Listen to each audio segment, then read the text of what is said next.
Tiwari academy में आपका स्वागत है। आज के इस वीडियो में हम जान लेंगे क्लास 8 के विज्ञान का 8वां अध्याय बल तथा दाब के बारे में। इस अध्याय में हम समझेंगे हमारे आसपास किस प्रकार बल का प्रयोग हो रहा है। बल अपकर्षण है या अभिकर्षण। बल अन्योन्य क्रिया के कारण लगते हैं। कैसे? यदि बल के परिमाण में परिवर्तन हो तो प्रभाव बदलते हैं। कैसे? नेट बल क्या होता है? बल वस्तु की गति की अवस्था में परिवर्तन कैसे कर सकता है? बल किसी वस्तु की आकृति में बदलाव कर सकता है। कैसे? संपर्क बल तथा असंपर्क बल क्या होता है? दाब क्या होता है? दाब द्रवों तथा गैसों द्वारा लगाया जाता है। कैसे? वायुमंडलीय दाब क्या होता है? इसके अलावा कई सारी चीज़ों को हम जानेंगे। तो चलिए आज का यह अध्याय हम शुरू करते हैं। कक्षा 7 में आप सीख चुके हैं कि वस्तुएं गति कैसे करती हैं। क्या आप बता सकते हैं कि हम यह कैसे निश्चित करते हैं कि कोई वस्तु दूसरी वस्तु से अधिक तेजी से गतिशील है? किसी वस्तु द्वारा एकांक समय में चली गई दूरी क्या सूचित करती है? आप यह भी जानते हैं कि जमीन पर लुढ़कती हुई गेंद जैसे कोई गतिशील वस्तु धीमी हो जाती है। कभी कभी यह अपनी गति की दिशा भी बदल सकती है। यह भी संभव है कि गेंद धीमी हो जाए तथा अपनी दिशा भी बदल ले। क्या आपने कभी सोचा है कि गतिशील वस्तु धीमी या तेज कैसे हो जाती है अथवा अपनी गति की दिशा कैसे बदल लेती है? आइए अपने प्रतिदिन के कुछ अनुभवों का स्मरण करें।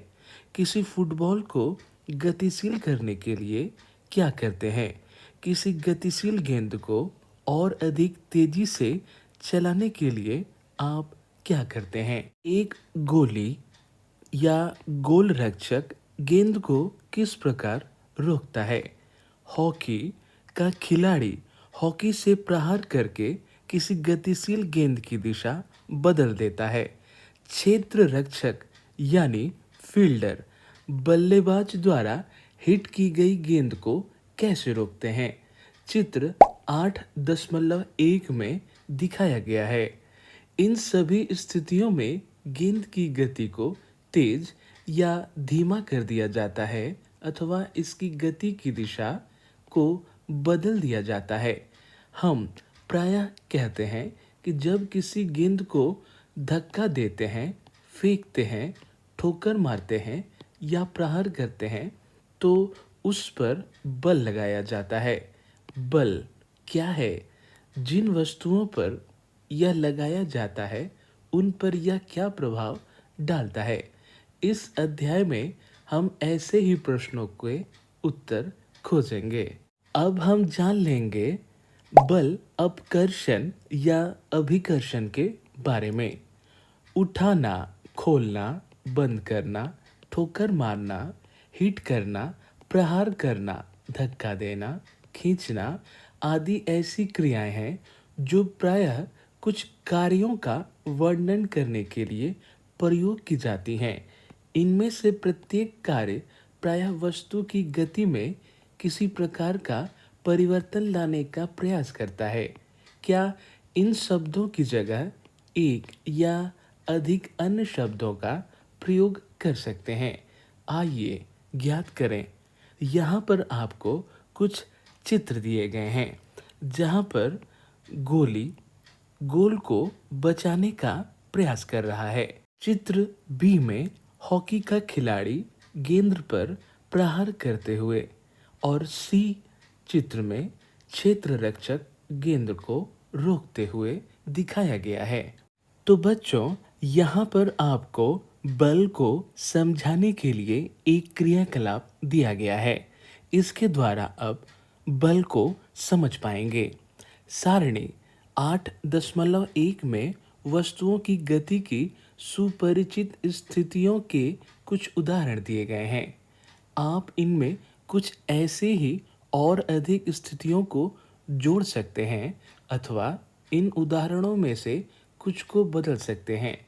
प्रत्येक दशा में कार्य को धक्का देना अथवा खींचना के रूप में पहचानिए तथा सारणी में लिखिए।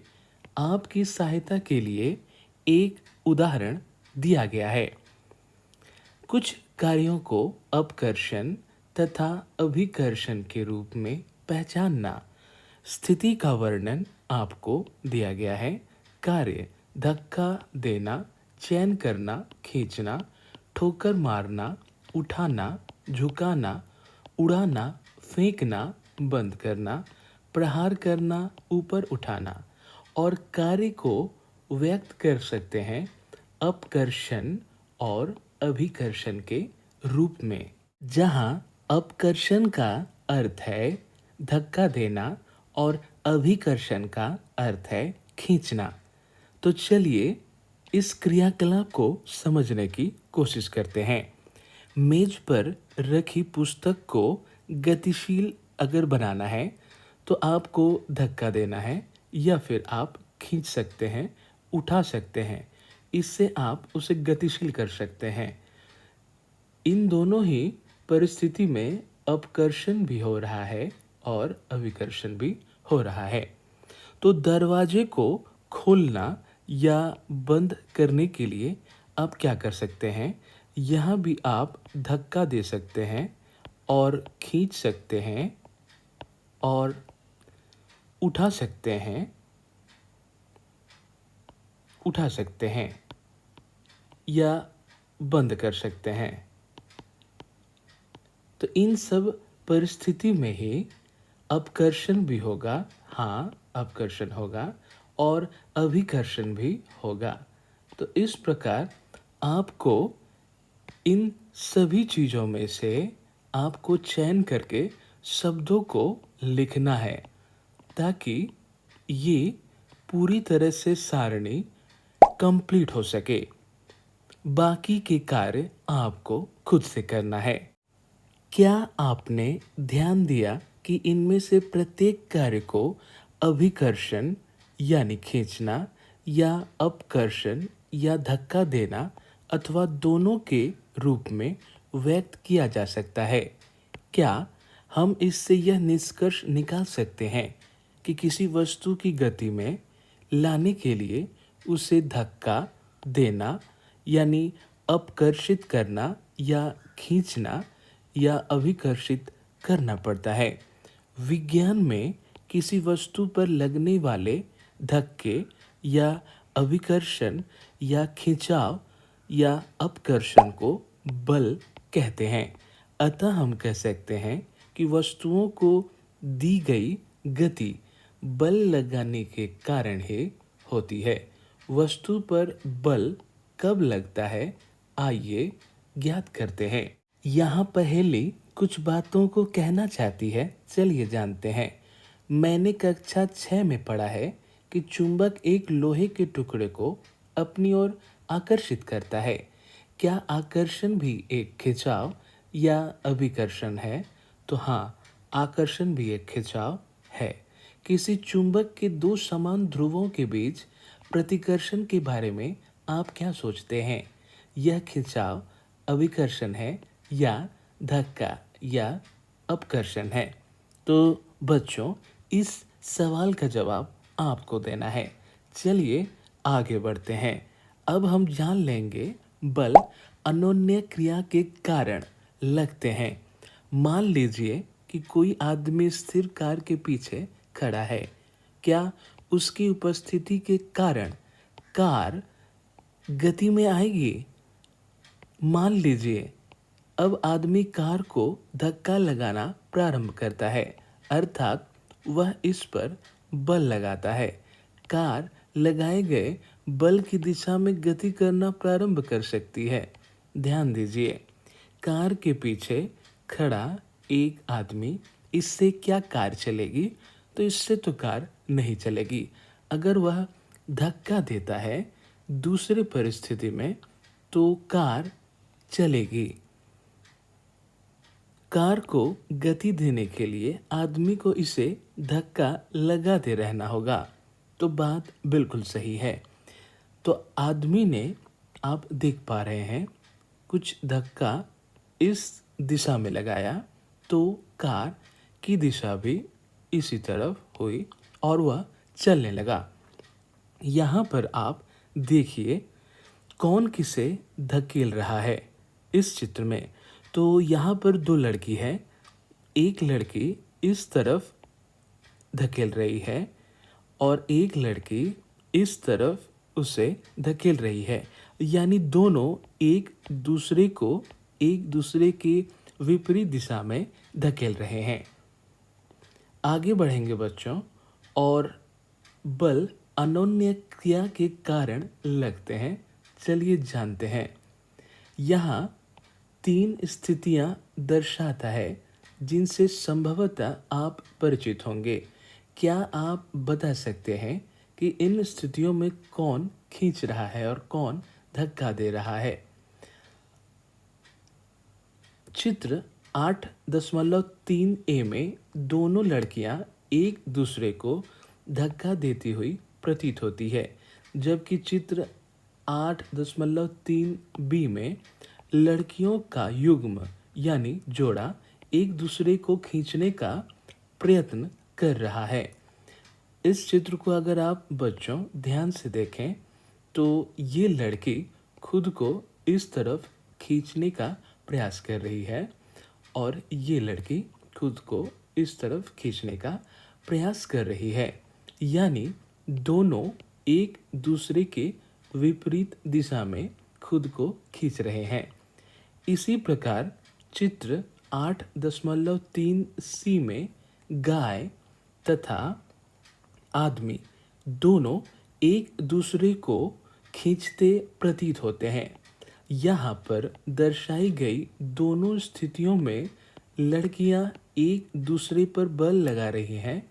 क्या यह बात आदमी तथा गाय पर भी लागू होती है?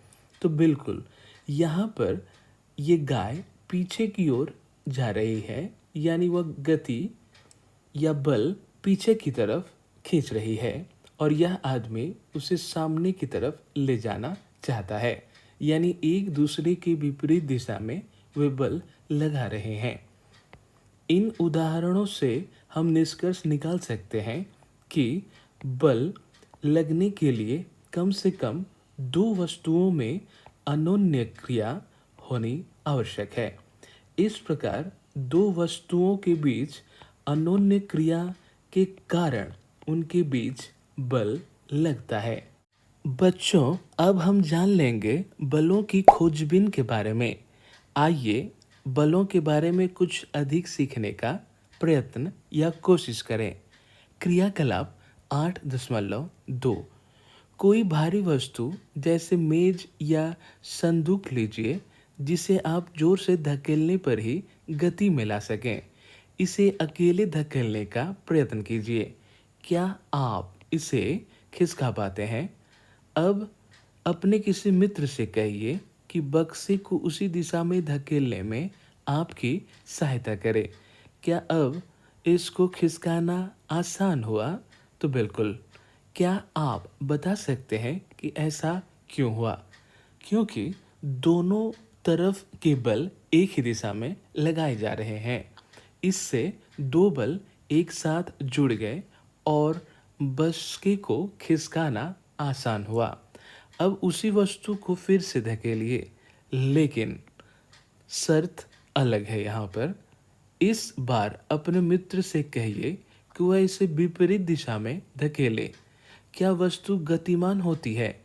यदि यह गति में आती है तो इसकी गति की दिशा को नोट कीजिए।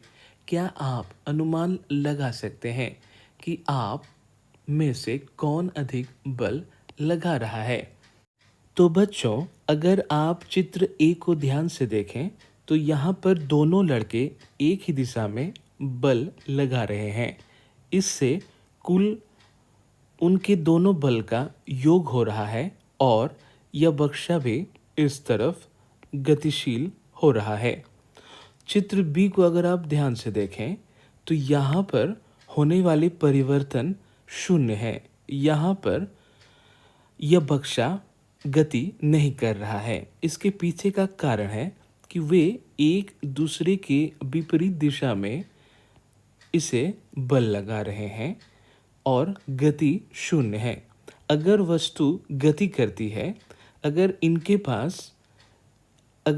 पास बल ज़्यादा है तो वस्तु इस दिशा में आगे बढ़ेगी, और इनके पास अगर बल ज़्यादा है तो वस्तु इस तरफ आगे बढ़ेगी। इसे आपको समझना है। क्या आपने कभी रस्साकसी का खेल देखा है? इस खेल में दो टोलियां एक रस्सी को विपरीत दिशा में खींचती हैं। दोनों टोलियों के सदस्य रस्से को अपनी दिशा में खींचने का प्रयत्न करते हैं। कभी कभी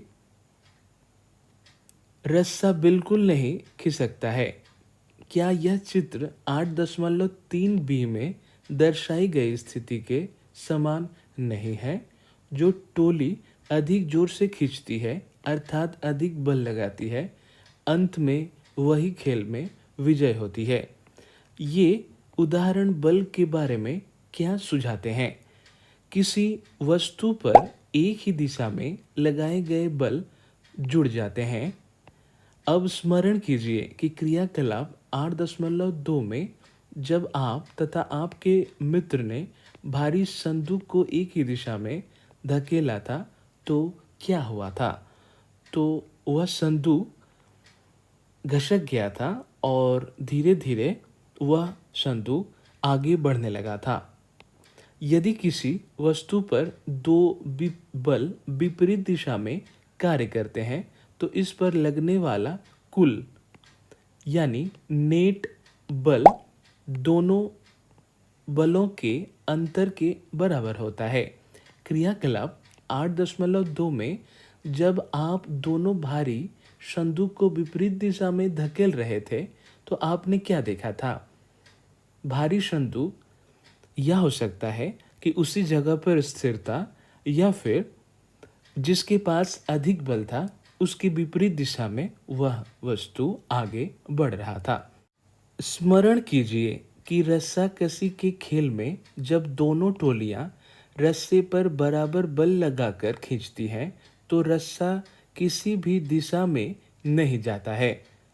इस प्रकार हमने सीखा कि एक बल दूसरे से बड़ा या छोटा या बराबर हो सकता है। बल की प्रबलता प्रायः इसके परिमाण से मापी जाती है। बल के बारे में बताते समय हमें उस दिशा का उल्लेख करना भी आवश्यक है जिसमें बल कार्य करता है। यह भी याद रखिए, यदि लगाए गए बल की दिशा या परिमाण में परिवर्तन हो जाए, इसका प्रभाव भी बदल जाता है।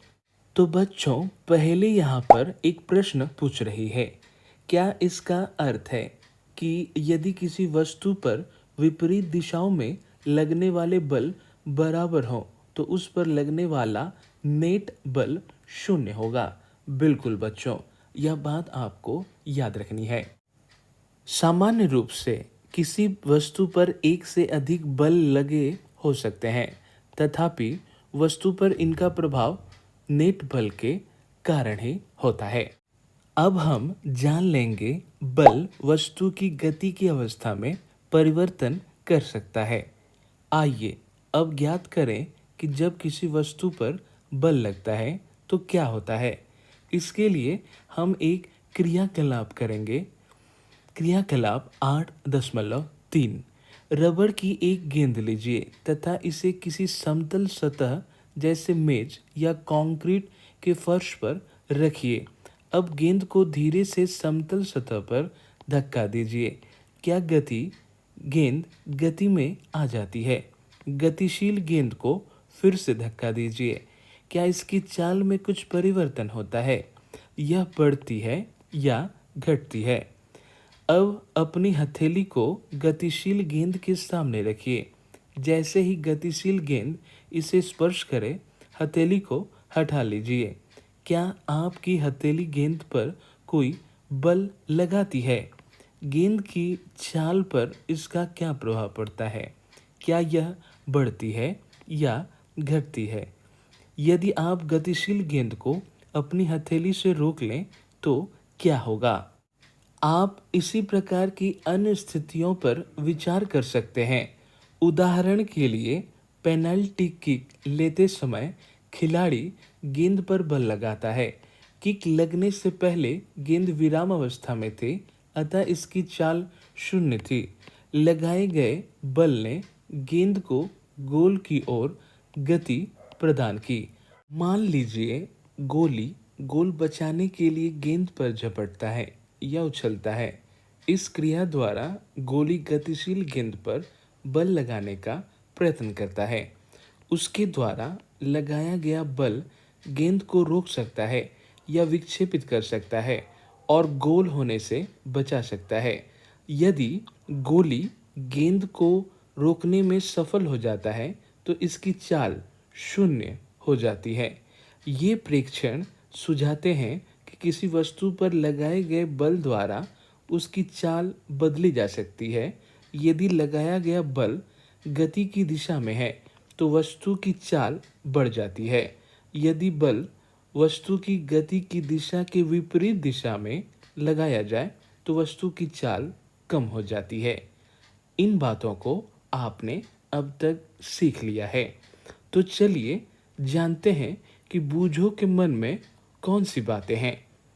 मैंने बच्चों को एक दूसरे से रबड़ के टायर या किसी घेरे को धकेलकर तेज चलाने की होड़ लगाते देखा है। अब मैं समझ गया हूँ कि धक्का देने पर टायर की चाल क्यों बढ़ जाती है, जैसा यहाँ आपको इस चित्र में भी दिखाया गया है। एक बच्चा टायर को तेज गति से चलाने के लिए इसे लगातार धक्का लगाना पड़ता है और लगाने से टायर तेज गति से चलती जाती है।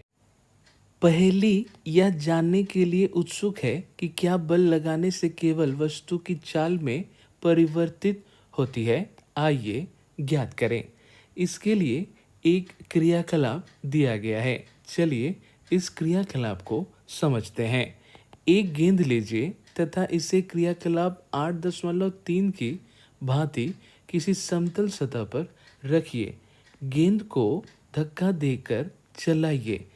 अब चित्र 8.8 बी में दर्शाए अनुसार इसके रास्ते में एक पैमाना रखिए। ऐसा करने से आप गतिशील गेंद पर एक बल लगाएंगे। क्या पैमाने से टकराने के पश्चात गेंद उसी दिशा में गति करती रहती है? इस क्रियाकलाप को दोहराइए तथा प्रत्येक बार पैमाने को इस प्रकार रखिए कि ये गतिशील गेंद के पथ से पहले से भिन्न कोण बनाए। प्रत्येक स्थिति में पैमाने से टकराने के बाद गेंद की गति की दिशा के बारे में अपने प्रेक्षणों को नोट कीजिए, जैसा कि आपको यहाँ इस चित्र में दिखाया गया है। और चित्र के अनुसार ही आपको ऐसे काम करने हैं। किसी समतल सतह पर गेंद को धक्का देकर गतिशील करना। और बी, गेंद के रास्ते में रखे पैमाने से टकराने के बाद गेंद की गति की दिशा। अब कुछ और उदाहरणों पर विचार करते हैं। वॉलीबॉल के खेल में खिलाड़ी प्रायः विजयी चाल बनाने के लिए गतिशील गेंद को धकेलकर अपनी टीम के साथियों के पास पहुंचा देते हैं। कभी कभी जोर से प्रहार करके गेंद को मैदान के दूसरी ओर पहुंचा दिया जाता है। क्रिकेट में बल्लेबाज बल्ले से गेंद पर बल लगाकर अपना शॉट खेलते हैं। क्या इन परिस्थितियों में गेंद की गति की दिशा में कोई परिवर्तन होता है?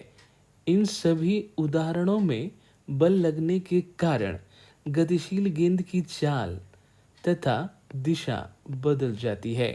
क्या आप इस प्रकार के कुछ और उदाहरण प्रस्तुत कर सकते हैं? किसी वस्तु की चाल अथवा उसकी गति की दिशा अथवा दोनों में होने वाले परिवर्तन को इसकी गति की अवस्था में परिवर्तन द्वारा व्यक्त किया जाता है। अतः बल द्वारा किसी वस्तु की गति की अवस्था में परिवर्तन लाया जा सकता है। तो बच्चों, चलिए अब गति की अवस्था के बारे में कुछ बातों को समझने की कोशिश करें। किसी वस्तु की गति की अवस्था का वर्णन इसकी चाल तथा गति की दिशा से किया जाता है। विराम अवस्था को शून्य चाल की अवस्था माना जाता है। कोई वस्तु विराम अवस्था में अथवा गतिशील अवस्था में हो सकती है। दोनों ही इसकी गति की अवस्थाएं हैं। क्या इसका यह अर्थ है कि बल लगने पर सदैव ही किसी वस्तु की गति की अवस्था में परिवर्तन होगा? आइए पता करते हैं। यह हमारा सामान्य अनुभव है कि अनेक बार बल लगाने पर भी वस्तु की गति की अवस्था में परिवर्तन नहीं होता। जैसे एक भारी संदूक आपके द्वारा अधिकतम बल लगाए जाने पर भी गति ना करे। इसी प्रकार यदि किसी दीवार को धकेलने का प्रयास करें तो उस पर आपको बल का कोई प्रभाव दिखाई नहीं देगा। तो बच्चों, अब हम जान लेंगे बल किसी वस्तु की आकृति में परिवर्तन कर सकता है। इसे समझने के लिए हम एक क्रियाकलाप को करने का प्रयास करेंगे। सारणी 8.2 के स्तंभ 1 में कुछ ऐसी स्थितियां दी गई हैं जिनमें वस्तुएं गति नहीं कर सकती। सारणी के स्तंभ 2 में वे विधियां सुझाई गई हैं जिसमें प्रत्येक वस्तु पर बल लगाया जा सकता है, जबकि स्तंभ 3 इन क्रियाओं का चित्र दर्शाता है। जितनी स्थितियों में संभव हो बल का प्रभाव देखने का प्रयत्न कीजिए। आप अपने पर्यावरण में उपलब्ध सामग्री का उपयोग करके इसी प्रकार की कुछ अन्य स्थितियों को भी यहाँ पर जोड़ सकते हैं। अपने प्रेक्षणों को सारणी के स्तंभ 4 तथा 5 में नोट कीजिए। जैसे आप देख पा रहे हैं बच्चों, वस्तुओं पर बल के प्रभाव का अध्ययन करना। यहाँ पर आपको स्थितियाँ दी गई हैं। स्थितियों का वर्णन, बल कैसे लगाएं, चित्र है और बल का प्रभाव किस प्रकार है। जैसे गति की अवस्था में परिवर्तन हो रहा है या नहीं हो रहा है, यह आपको बताना है। और आकृति में परिवर्तन हो रहा है या नहीं हो रहा है, बताना है। स्थिति क्या है, चलिए जानते हैं। एक प्लेट में गुथा हुआ आटा है। बल कैसे लगाएं? तो बल हाथ से नीचे की ओर दबाने पर, ये रहा चित्र। तो इसकी गति की अवस्था में परिवर्तन हो रहा है या नहीं हो रहा है? तो इसका उत्तर होगा गति में कोई परिवर्तन तो नहीं हो रहा है। आकृति में क्या इसके परिवर्तन हो रहे हैं? तो हाँ, आकृति में इसके परिवर्तन हो रहे हैं, क्योंकि गुथा हुआ आटा अगर दबाया गया है तो देखिए उसकी आकृति में यह परिवर्तन हो रहा है। ठीक उसी प्रकार साइकिल की गद्दी में लगी कमानी, बल लगाया गया है गद्दी पर बैठकर। चित्र यहाँ आपको दिखाया गया है। तो ये स्प्रिंग आप देख पा रहे हैं, इसकी आकृति में परिवर्तन हुआ है। तो गति की अवस्था में परिवर्तन हुआ है या नहीं? गति की अवस्था में परिवर्तन तो नहीं हुआ है, हालांकि इसकी आकृति में ये परिवर्तन जरूर हुआ है। तो इस प्रकार इसे आपको अब खुद से पूरा करना है। सारणी 8.2 के प्रेक्षणों से आप क्या निष्कर्ष निकालते हैं? जब आप अपनी हथेलियों के बीच एक फूले हुए गुब्बारे को रख कर दबाते हैं तो क्या होता है? जब गूथे हुए आटे की लोई को बेल कर चपाती बनाते हैं तो उसकी आकृति पर क्या प्रभाव पड़ता है? जब आप मेज पर रखी किसी रबड़ की गेंद को दबाते हैं तो क्या होता है? इन सभी उदाहरणों में आपने देखा कि किसी वस्तु पर बल लगाने से उसकी आकृति में परिवर्तन हो सकता है। उपरोक्त सभी क्रियाकलाप कर लेने के बाद अब आप समझ गए होंगे कि बल क्या है। बल किसी वस्तु को विराम अवस्था से गति अवस्था में ला सकता है, गतिशील वस्तु की चाल में परिवर्तन कर सकता है, गतिशील वस्तु की दिशा में परिवर्तन कर सकता है, वस्तु की आकृति में परिवर्तन ला सकता है, इनमें से कुछ अथवा सभी प्रभावों को उत्पन्न कर सकता है। तो इस तरह आपको बच्चों इन बातों को याद रखना है।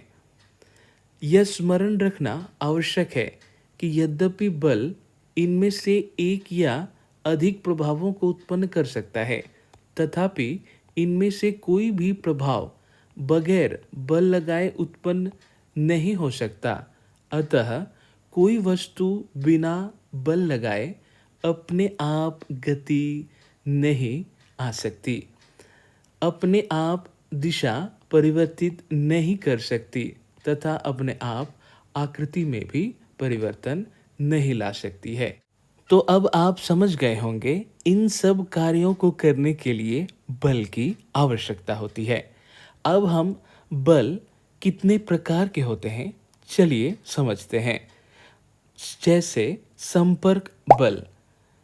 संपर्क बल में एक भाग है पेशीय बल। चलिए ये क्या होता है, चलिए जानते हैं। क्या आप मेज पर रखी किसी पुस्तक को बगैर छुए धकेल या उठा सकते हैं? क्या बगैर पकड़े पानी की किसी बाल्टी को उठा सकते हैं? सामान्यतः किसी वस्तु पर बल लगाने के लिए आपके शरीर का वस्तु के साथ संपर्क होना चाहिए। संपर्क किसी छड़ी या रस्सी की सहायता से भी हो सकता है। जब हम किसी वस्तु जैसे अपने विद्यालय के बस्ते को धकेलते हैं या पानी की बाल्टी को उठाते हैं तो बल कहाँ से आता है? यह बल हमारी शरीर की मांसपेशियों द्वारा लगता है। हमारी मांसपेशियों के क्रिया स्वरूप लगने वाले बल को पेशीय बल कहते हैं। पेशीय बल ही हमें सभी क्रियाकलाप करने योग्य बनाता है। इन क्रियाकलापों में शरीर की गति तथा मुड़ना भी सम्मिलित है। कक्षा 7 में आपने पढ़ा कि पाचन प्रक्रिया में भोजन आहार नाल में आगे की ओर धकेला जाता है। क्या इस प्रक्रिया को पेशीय बल करता है? आप यह भी जानते हैं कि श्वसन प्रक्रिया में वायु अंदर लेने तथा बाहर निकालते समय फेफड़े फैलाते और सिकुड़ते हैं। श्वसन प्रक्रिया को संभव बनाने के लिए ये पेशियां कहाँ स्थित हैं? हमारे शरीर में पेशियों द्वारा बल लगाने के क्या कुछ और उदाहरण आप बता सकते हैं? तो बच्चों आपको सोचना है और अपनी नोटबुक में इसे लिखना है। पशु भी अपने शारीरिक क्रियाकलापों तथा अन्य कार्यों को करने के लिए पेशीय बल का उपयोग करते हैं। जैसे बैल, घोड़े, गधे तथा ऊंट जैसे पशु हमारे लिए विभिन्न कार्य करने के लिए उपयोग किए जाते हैं। इन कार्यों को करने के लिए वे पेशीय बल का उपयोग करते हैं। यहाँ पर आपको एक चित्र दिखाया गया है जहाँ पशुओं का पेशीय बल अनेक कठिन कार्यों को करने के लिए प्रयोग किया जाता है। यहाँ इस चित्र में गाय देख रहे हैं। इस पूरे गाड़ी में जितने भी सारे चीज़ें रखी हुई हैं, अन्न के दाने या जितने भी सारे पौधे रखे हुए हैं, उन सभी को वे खींचकर ले जा रहे हैं। क्योंकि पेशीय बल तभी लगाया जा सकता है जब पेशियां किसी वस्तु के संपर्क में हो, इसलिए इसे संपर्क बल भी कहते हैं। क्या अन्य प्रकार के संपर्क बल भी हैं? आइए पता करें। संपर्क बल का एक और उदाहरण है घर्षण। इसके बारे में इसके आने वाले बाद के चैप्टर में हम पढ़ेंगे और भी अच्छे तरीके से। तब तक हम इस चैप्टर में घर्षण के बारे में कुछ बातों को चलिए जान लेते हैं। अपने कुछ अनुभवों को स्मरण कीजिए। फर्श पर लुढ़कने वाली गेंद धीरे धीरे धीमी हो जाती है और अंत में रुक जाती है। साइकिल चलाते समय जब हम पैडल चलाना बंद कर देते हैं तो ये भी धीरे धीरे धीमी हो जाती है और अंत में रुक जाती है।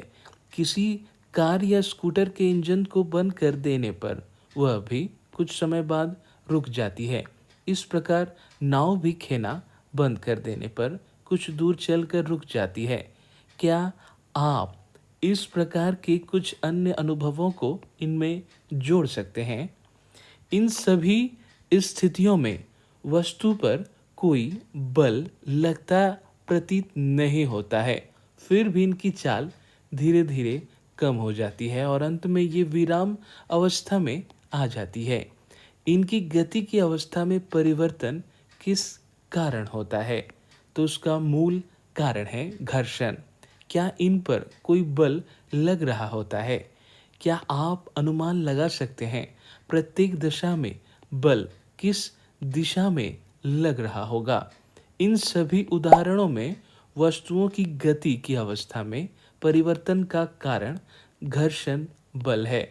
फर्श तथा गेंद की सतहों के बीच लगने वाला घर्षण बल ही गतिशील गेंद को विराम अवस्था में लाता है।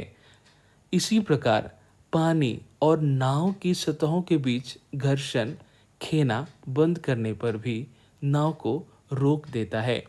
घर्षण बल सभी गतिशील वस्तुओं पर लगता है और इसकी दिशा सदैव गति की दिशा के विपरीत होती है। यह बात आपको याद रखनी है, क्योंकि घर्षण बल दो सतहों के बीच संपर्क के कारण उत्पन्न होता है, इसीलिए यह भी संपर्क बल का एक उदाहरण है। इस बल के बारे में आप अधिक जानकारी अध्याय 9 में प्राप्त करेंगे।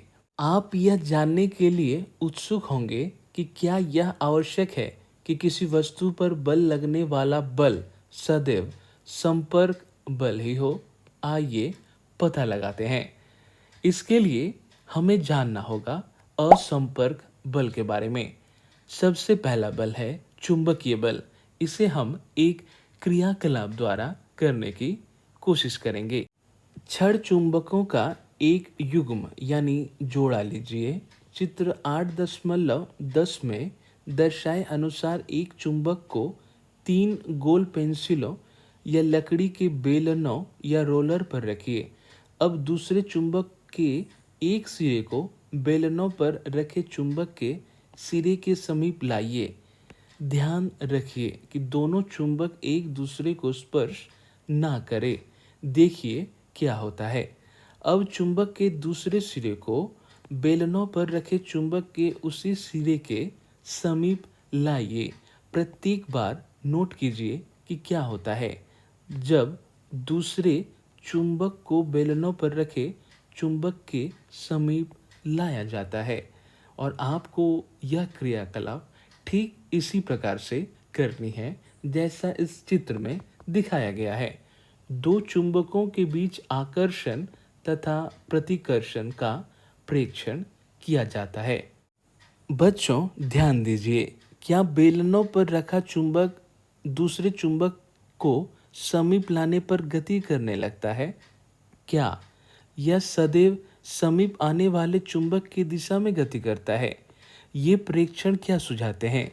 क्या इसका अर्थ यह है कि चुंबकों के बीच कोई बल अवश्य ही कार्य कर रहा है? बिल्कुल। कक्षा 6 में आप सीख चुके हैं कि दो चुंबकों के समान ध्रुव एक दूसरे को प्रतिकर्षित करते हैं तथा असमान ध्रुव एक दूसरे को आकर्षित करते हैं। दो वस्तुओं के बीच आकर्षण तथा प्रतिकर्षण को भी खींचने या धक्का देने के रूप में देखा जा सकता है। क्या चुंबकों के बीच लगने वाले बल को देखने के लिए आपको इन्हें संपर्क में लाना पड़ता है? तो इसका उत्तर होगा नहीं, संपर्क में नहीं लाना पड़ता है। दूर से भी इस बल को देखा जा सकता है। एक चुंबक दूसरे चुंबक पर बगैर संपर्क में आए ही बल लगा सकता है। तो बिल्कुल ठीक, चुंबक द्वारा लगाया गया बल असंपर्क बल का एक उदाहरण है। हालांकि यहाँ पर कोई संपर्क नहीं होता है, लेकिन फिर भी बल लगता है, तो इसीलिए हम इसे असंपर्क बल में वर्गीकृत करते हैं। इसी प्रकार चुंबक द्वारा किसी लोहे के टुकड़े पर लगाया गया बल भी असंपर्क बल का ही एक उदाहरण है। तो बच्चों, अब हम जान लेंगे स्थिर वैद्युतिक बल के बारे में, और इसे समझने के लिए हम एक क्रियाकलाप करेंगे। प्लास्टिक का एक स्ट्रॉ लीजिए और इसको लगभग 2 बराबर भागों में काट लीजिए। धागे की सहायता से एक टुकड़े को किसी मेज के किनारे से लटकाइए। अब स्ट्रॉ के दूसरे टुकड़े को अपने हाथ में पकड़िए और इसके स्वतंत्र सिरे को कागज की एक सीट से रगड़िए। स्ट्रॉ के रगड़े हुए सिरे को लटकते हुए स्ट्रॉ के समीप लाइए। सुनिश्चित कीजिए कि आप दोनों टुकड़े एक दूसरे को स्पर्श न करें। आप क्या देखते हैं? अब लटके हुए स्ट्रॉ के स्वतंत्र सिरों को कागज की सीट से रगड़िए। फिर से दूसरे स्ट्रॉ के टुकड़े को, जिससे पहले ही कागज की सीट से रगड़ा जा चुका है, लटके हुए स्ट्रॉ के स्वतंत्र सिरे के समीप लाइए। अब आप क्या देखते हैं? तो बच्चों, यहाँ पर आपको इस चित्र में भी दिखाया गया है। कागज से रगड़ा हुआ स्ट्रॉ दूसरे स्ट्रॉ को आकर्षित करता है, लेकिन यदि लटका हुआ स्ट्रॉ भी कागज की सीट से रगड़ा जाए तो यह उसे प्रतिकर्षित करता है। कागज की सीट से रगड़ा जाने पर स्ट्रॉ स्थिर वैद्युतिक आवेश उपार्जित कर लेता है। ऐसा स्ट्रॉ आवेशित वस्तु का एक उदाहरण है। एक आवेशित वस्तु द्वारा किसी दूसरी आवेशित अथवा अनावेशित वस्तु पर लगाया गया बल स्थिर वैद्युतिक बल कहलाता है। बच्चों, याद रखिए, वस्तुओं के संपर्क में न होने पर भी यह बल कार्य करता है। इसीलिए स्थिर वैद्युतिक बल एक असंपर्क बल का उदाहरण है। आप अध्याय 12 में विद्युत आवेशों के बारे में विस्तार से अध्ययन करेंगे। अब हम जान लेंगे गुरुत्वाकर्षण बल के बारे में। आप जानते हैं कि यदि कोई सिक्का या पेन आपके हाथ से छूट जाए तो यह धरती की ओर गिरता है। पेड़ से अलग होने के बाद पत्तियां या फल भी धरती की ओर ही गिरते हैं। क्या कभी आपने सोचा है कि ऐसा क्यों होता है? जब सिक्का आपके हाथ में पकड़ा हुआ है तो यह विराम अवस्था में है। जैसे ही इसको छोड़ा जाता है, यह नीचे की ओर गिरना प्रारंभ हो जाता है। इससे स्पष्ट है कि सिक्के की गति की अवस्था में परिवर्तन होता है। क्या इस पर बिना बल लगे ऐसा हो सकता है? यह बल कौन सा है? चलिए जानते हैं। वस्तुएं पृथ्वी की ओर इसीलिए गिरती हैं क्योंकि यह उन्हें अपनी ओर आकर्षित करती है। इस बल को गुरुत्व बल या केवल गुरुत्व कहते हैं। यह एक आकर्षण बल है। गुरुत्व बल प्रत्येक वस्तु पर लगता है। गुरुत्व बल हम सभी पर हर समय बगैर हमारी जानकारी के लगता रहता है। जैसे ही हम कोई नल खोलते हैं तो पानी धरती की ओर बहने लगता है। गुरुत्व बल के कारण ही नदियों में पानी नीचे की ओर बहता रहता है। बच्चों, याद रखिए, गुरुत्व केवल पृथ्वी का ही गुण नहीं है। वास्तव में विश्व में सभी वस्तुएं, चाहे वह छोटी हो या बड़ी हो, एक दूसरे के ऊपर लगाती हैं। यह गुरुत्वाकर्षण बल कहलाता है। तो बच्चों, अब हम जान लेंगे दाब के बारे में। क्या दाब तथा बल में कोई संबंध है? आइए पता लगाते हैं। किसी लकड़ी के तख्ते में एक कील को इसके शीर्ष से ठोकने का प्रयत्न कीजिए। क्या आप सफल हो पाते हैं? अब कील को नुकीले सिरे से ठोकने का प्रयत्न कीजिए। क्या आप इस बार इसे ठोक पाते हैं? सब्जियों को किसी कुंठित या ब्लंट चाकू तथा उसके बाद एक तीखे चाकू से काटने का प्रयास कीजिए। किसमें आसानी होती है? तो बच्चों, जाहिर सी बात है, जिस चाकू में धार है उससे आसानी होती है। क्या आपको ऐसा लगता है कि जिस क्षेत्रफल पर बल लगाया जाता है, उदाहरण के लिए कील के नुकीले सिरे पर, वह इन कार्यों को आसानी बनाने में एक भूमिका निभाता है? तो बिल्कुल बच्चों, किसी पृष्ठ के प्रति एकांक क्षेत्रफल पर लगने वाले बल को दाब कहते हैं। तो दाब को आप कैसे निकाल पाएंगे? बल, जिस बल को लगाया जाता है, और क्षेत्रफल जिस पर यह लगता है, यह निकालने का सूत्र है। दाब को निकालने का सूत्र। यहाँ पर हम केवल उन बलों पर विचार करते हैं जो उस पृष्ठ के लंबवत है जिस पर दाब ज्ञात करना है। यहाँ पर पहेली के मन में कुछ सवाल है, चलिए जानते हैं। अब मेरी समझ में आया कि कुलियों को जब भारी बोझ उठाना होता है तो वे अपने सिर पर एक कपड़े के गोल लपेट कर क्यों रखते हैं। इस प्रकार वे अपने शरीर से बोझ के संपर्क क्षेत्रफल को बढ़ा लेते हैं, अतः उनके सिर पर लगने वाला दाब कम हो जाता है और वे बोझ को आसानी से उठा सकते हैं।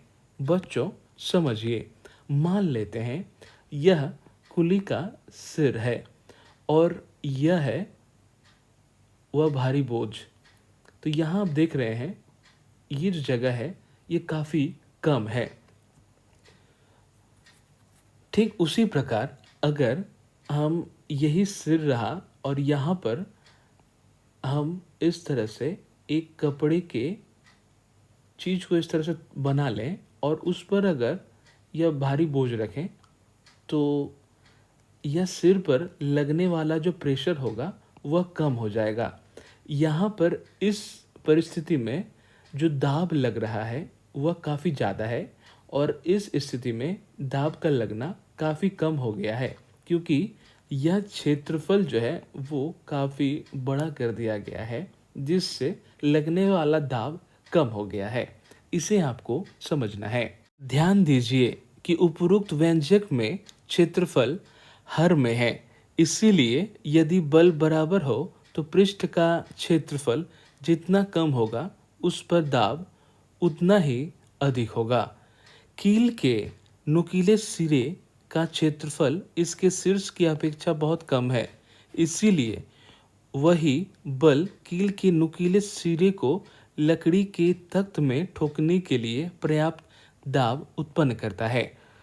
यानी कहने का तात्पर्य, जिस भी वस्तु का सिरा अगर नुकीला है तो दाब हमेशा ज़्यादा होगा, और अगर सिरा नुकीला नहीं होता है, ब्लंट होता है, तो फिर दाब कम होगा, क्योंकि इसमें लगने वाला जो क्षेत्रफल है वो बढ़ जा रहा है और यहाँ पर यह क्षेत्रफल काफ़ी कम है। इसीलिए अगर मान लेते हैं इसके ऊपर 2 केजी का एक वजन दिया जाए तो यह प्रेशर काफ़ी ज़्यादा होगा, और यहाँ पर अगर 2 केजी का कुछ प्रेशर दिया जाए तो यहाँ पर लगने वाला दाब इसकी तुलना में कम होगा, क्योंकि यहाँ पर क्षेत्रफल जो है वो काफ़ी ज़्यादा हो जा रहा है, जिसके कारण से दाब कम फील हो रहा है। क्या अब आप बता सकते हैं कि कंधे पर लटकाने वाले थैले में चौड़ी पट्टी क्यों लगाई जाती है? क्योंकि ऐसा करने से क्या होगा कि पट्टी पे लगने वाले जो दाब होते हैं उसका क्षेत्रफल बढ़ जाता है, जिससे दाब जो है सतह का क्षेत्रफल बढ़ जाने से दाब कम हो जाता है। वहीं पर चौड़ी पट्टी के जगह पर अगर पतले पतले रस्सी लगाए जाएं आपके थैले पर, तो उस थैले का भार ज़्यादा प्रतीत होगा।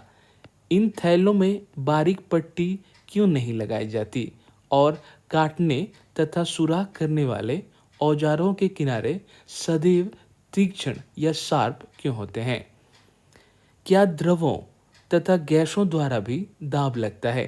क्या यह भी उस क्षेत्रफल पर निर्भर होता है जिस पर बल कार्य करता है? आइए ज्ञात करते हैं। तो बच्चों, अब हम जान लेंगे द्रवों तथा गैसों द्वारा लगाया गया दाब। इसे हम एक क्रियाकलाप द्वारा समझेंगे। पारदर्शी कांच की एक नली अथवा प्लास्टिक का पाइप लीजिए। पाइप की लंबाई 25 सेंटीमीटर तथा इसका व्यास 5 से 7.5 सेंटीमीटर होना चाहिए। एक अच्छी पतली रबड़ की शीट भी लीजिए।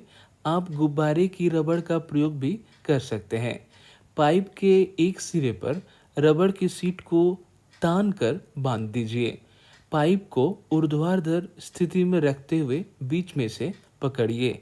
अपने किसी मित्र से पाइप में कुछ पानी उड़ेलने के लिए कहिए। क्या रबड़ की शीट बाहर की ओर फूल जाती है?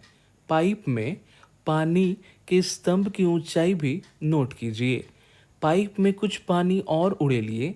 रबड़ शीट के फुलाव तथा पाइप में पानी के स्तंभ की ऊंचाई को पुनः नोट कीजिए। इस प्रक्रिया को कुछ बार दोहराइए। क्या आप रबड़ शीट के फुलाव तथा पाइप में पानी के स्तंभ की ऊंचाई में कुछ संबंध देख पाते हैं? जैसा आपको इस चित्र में दिखाया गया है। किसी बर्तन की तली पर पानी द्वारा लगाया जाने वाला दाब पानी के स्तंभ की ऊंचाई पर भी निर्भर करता है। बढ़ेंगे एक और क्रियाकलाप की तरफ। प्लास्टिक की एक बोतल लीजिए। आप पानी या मृदु पेय सॉफ्ट ड्रिंक का उपयोग की जा चुकी कोई बोतल भी ले सकते हैं। 8.15 में दर्शाए अनुसार बोतल के पेंदे के पास कुछ सेंटीमीटर लंबी कांच की एक बेलनाकार नली लगाइए।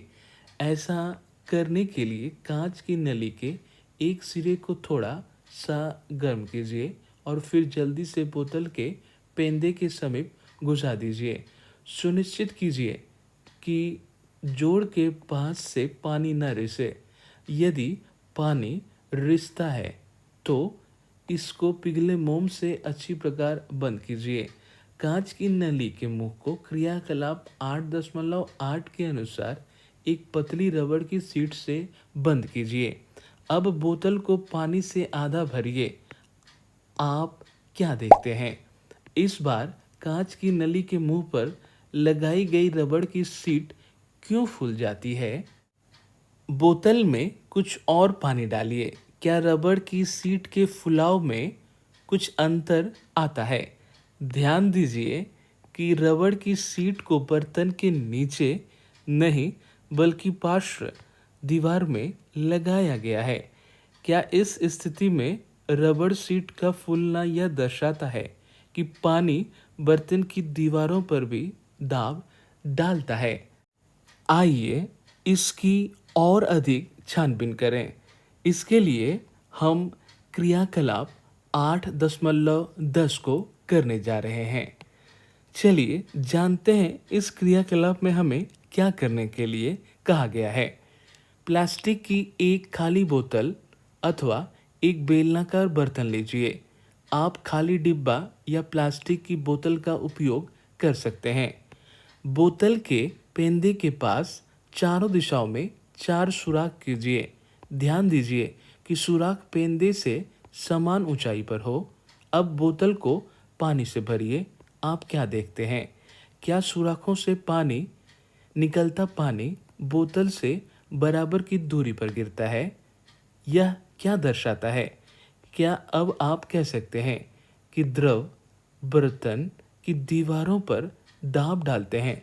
तो बिल्कुल बच्चों, द्रव जो है वो बर्तन की दीवारों पर दाब डालते हैं और चित्र में भी आपको कुछ इस प्रकार दिखाया गया है।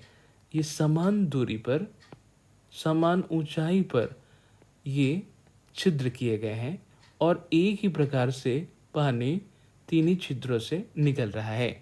अगर ये छिद्र ऊपर नीचे होता तो पानी की अवस्थाएं भी दूसरी तरह की होती। यहाँ पानी कुछ नज़दीक पड़ता, इस परिस्थिति में थोड़ा दूर पड़ता और इससे कुछ और अधिक दूरी पर गिरता। इसे आपको याद रखना है क्योंकि ये पूरी तरह से दबाव के कारण हो रही है। आगे बढ़ेंगे बच्चों। अब हम जान लेंगे क्या गैसें भी दबाव डालती हैं। क्या वे भी जिस बर्तन में रखी जाती हैं उसकी दीवारों पर दाब डालती हैं। आइए याद करें। इसके लिए हम गुब्बारे का कुछ प्रयोग कर सकते हैं।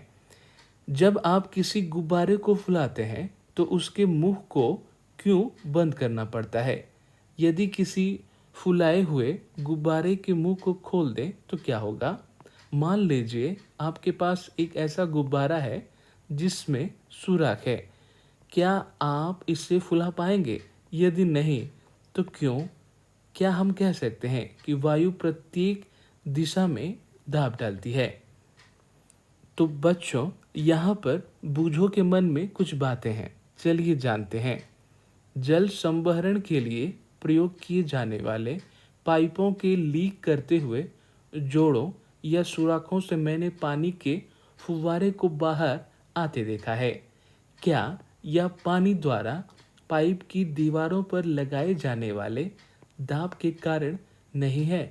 तो बिल्कुल है बच्चों, क्योंकि पानी हो या गैस, ये सभी अपने आसपास की दीवार पर जरूर दाब लगाते हैं। स्मरण कीजिए कि यदि साइकिल की ट्यूब में पंक्चर हो तो इसके अंदर की हवा का क्या होता है? बाहर निकल जाता है।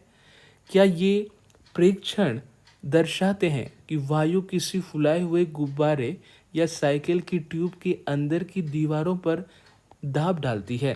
तो बिल्कुल बच्चों, जैसा मैंने आपको कुछ देर पहले ही बताया। इस प्रकार हम कह सकते हैं कि गैसें जिस बर्तन में रखी जाती हैं उसकी दीवारों पर दाब डालती हैं। तो बच्चों, अब हम समझ लेंगे वायुमंडलीय दाब के बारे में। हम जानते हैं कि हमारे चारों ओर वायु है। वायु के इस आवरण को वायुमंडल कहते हैं। वायुमंडलीय वायु पृथ्वी के तल से कई किलोमीटर ऊपर तक फैली है। इस वायु द्वारा लगाए गए दाब को वायुमंडलीय दाब कहते हैं। हम जानते हैं कि प्रति एकांक क्षेत्रफल पर लगने वाले बल को दाब कहते हैं। यदि हम एक इकाई क्षेत्रफल की कल्पना करें और इसके ऊपर वायु से भरा एक लंबा बेलन खड़ा हुआ माने, तब इस बेलन में वायु पर लगने वाला गुरुत्व बल वायुमंडलीय दाब के बराबर होगा। लेकिन वायुमंडलीय दाब कितना है? आइए इसके परिमाण के बारे में कुछ विचार करें। इसके लिए हमें एक क्रियाकलाप करनी है। एक अच्छी रबड़ का एक चूसक या शक्कर लीजिए। यह रबड़ के एक छोटे प्याले की भांति दिखाई देता है। इसको किसी समतल चिकने पृष्ठ पर जोर से दबाइए। क्या यह पृष्ठ से चिपक जाता है? इसको खींचकर पृष्ठ से उठाने का प्रयत्न कीजिए। क्या आप सफल हो पाते हैं जैसा आपको यहाँ दिखाया गया है? अब आप चूसक को दबाते हैं तो कप तथा पृष्ठ के बीच अधिकांश वायु बाहर निकल जाती है। चूसक पर वायुमंडलीय दाब लगता है, इसीलिए यह पृष्ठ के साथ चिपक जाता है। चूसक को पृष्ठ से खींचकर अलग करने के लिए लगाया गया बल इतना अधिक होना चाहिए कि यह वायुमंडलीय दाब पर पार पा सके। इस क्रियाकलाप से संभवतः आपको वायुमंडलीय दाब के परिमाण का अनुमान लग गया होगा। वास्तव में यदि चूसक तथा पृष्ठ के बीच में से समस्त वायु को निकाल दिया जाए तो किसी मनुष्य के लिए चूसक पृष्ठ से खींचकर अलग करना संभव नहीं होगा। क्या इससे आप अनुमान लगा सकते हैं कि वायुमंडलीय दाब कितना अधिक होता है? यहाँ बूझो कि मन में कुछ सवाल है, चलिए जानते हैं। यदि मेरे सिर का क्षेत्रफल 15 सेंटीमीटर गुणे 15 सेंटीमीटर हो तो मेरे सिर पर वायु कितना बल लगा रही है? चलिए जानते हैं। एक 15 सेंटीमीटर गुणे 15 सेंटीमीटर क्षेत्रफल तथा वायुमंडल की ऊंचाई के बराबर ऊंचाई के स्तंभ में वायु के कारण लगने वाला बल लगभग 225 द्रव्यमान केजी के किसी पिंड पर लगने वाले गुरुत्व बल 2250 न्यूटन के बराबर होता है। याद रखिए, बल को मापने के लिए हम न्यूटन का उपयोग करते हैं। न्यूटन या न्यूटन, एन, जिसका सिंबल होता है एन। इस गुरुत्व बल के नीचे हम दबकर पीछे क्यों नहीं जाते? इसका कारण है कि हमारे शरीर के अंदर का दाब भी वायुमंडलीय दाब के बराबर है और यह बाहर के दाब को संतुलित कर देता है या कैंसिल कर देता है। बच्चों, याद रखिए, वायुमंडल द्वारा सबसे अधिक दाब हमें किस जगह पर देखने को मिलता है? अगर कुछ ऐसा सवाल आए तो आपको कुछ बातों को आपको जानकर रखना पड़ेगा, तभी आप इसका उत्तर दे पाएंगे। मान लेते हैं ये हमारा वायुमंडल है और यह हमारी पृथ्वी है यानी अर्थ है। याद रखिए, हम अपने धरातल पर जब होते हैं तो सबसे ज़्यादा वायुमंडलीय दाब होता है और इसी प्रकार हम कह सकते हैं कि जब हम पहाड़ों पर चढ़ते हैं तो वायुमंडलीय दाब कम होता जाता है। ठीक इसी प्रकार एक और परिस्थिति है जहाँ पर दाब कम होता है या ज़्यादा होता है, यह पूछा जाता है। जैसे कि समुद्र। समुद्र में भी आप देखते हैं काफ़ी पानी होता है और समुद्र से हम जितने नीचे या गहराई में जाते हैं तो दबाव उतना ही ज़्यादा होता है और ऊपर उठने पर दबाव कम हो जाता है। इसे आपको याद रखना है और समझना भी है। तो बच्चों, अब हम वायुमंडलीय दाब का एक उदाहरण जान लेंगे। क्या आप जानते हैं 17वीं शताब्दी में जर्मनी के एक वैज्ञानिक ऑटो वान गैरिक ने बर्तनों से वायु बाहर निकालने के लिए एक पंप का आविष्कार किया। इस पंप की सहायता से उन्होंने नाटकीय ढंग से वायु दाब के बल का प्रदर्शन किया। उनके धातु के 2 खोखले अर्धगोले लिए जिनमें प्रत्येक का व्यास 51 सेंटीमीटर था। इन गोलों को एक साथ जोड़कर उनके बीच की वायु निकाल दी गई। तब प्रत्येक अर्धगोले पर 8-8 घोड़े विपरीत दिशा में खींचकर अलग करने के लिए लगाए गए। वायु दाब का बल इतना अधिक था कि इतने घोड़े भी अर्धगोलों को अलग ना कर पाए। तो आप सोच लीजिए वायुमंडलीय दाब कितना अधिक होता है। अगर किसी वस्तु के बीच में से अगर हवा निकाल दी जाती है, वायु शून्य कर दिया जाता है, तो उसे अलग करना काफ़ी मुश्किल होता है। अब हम जान लेंगे इस अध्याय से आपने क्या सीखा। बल, धक्का देना, अपकर्षित करना या खींचना, अभिकर्षित करना हो सकता है। बल दो वस्तुओं के बीच अन्योन्य क्रिया के कारण लगता है।